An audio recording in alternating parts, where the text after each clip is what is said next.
come on over here. What's your question, Maria? I was wondering what causes morning breath. Like, why the heck do we have morning breath?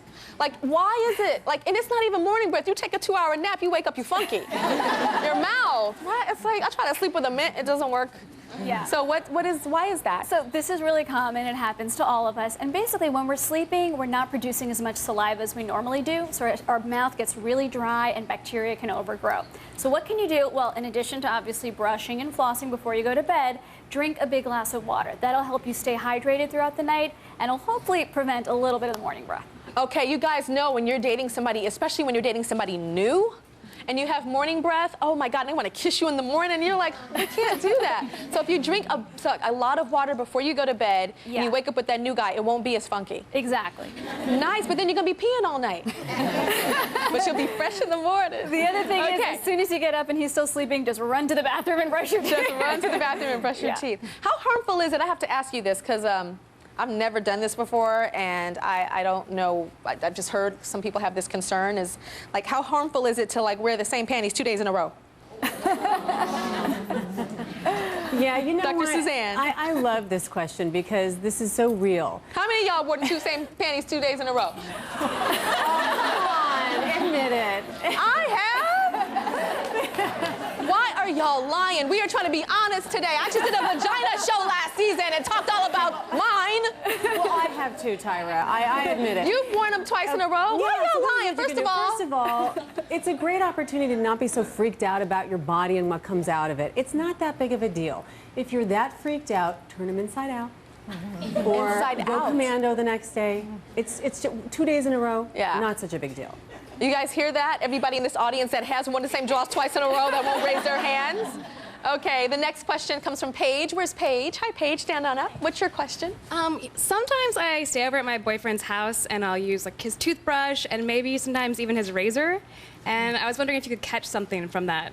So you use his toothbrush to brush your teeth and use his razor that he does his face on? What do you put your legs? You know, you're in the shower. Okay, tell me about that. Well, Dr. in a pinch, it's okay to use your boyfriend's razor. Let's assume he doesn't have herpes or some other infection and explain.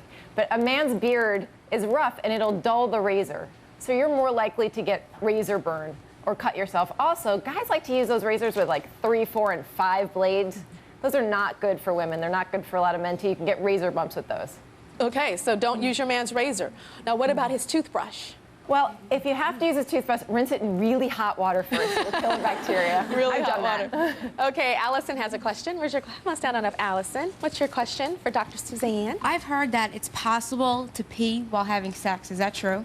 You know, it may feel like it's going to happen, but usually that's giggling not all the case. soft. That's a good question. It's not very common. I mean, most of the time that's just sort of a sensation issue.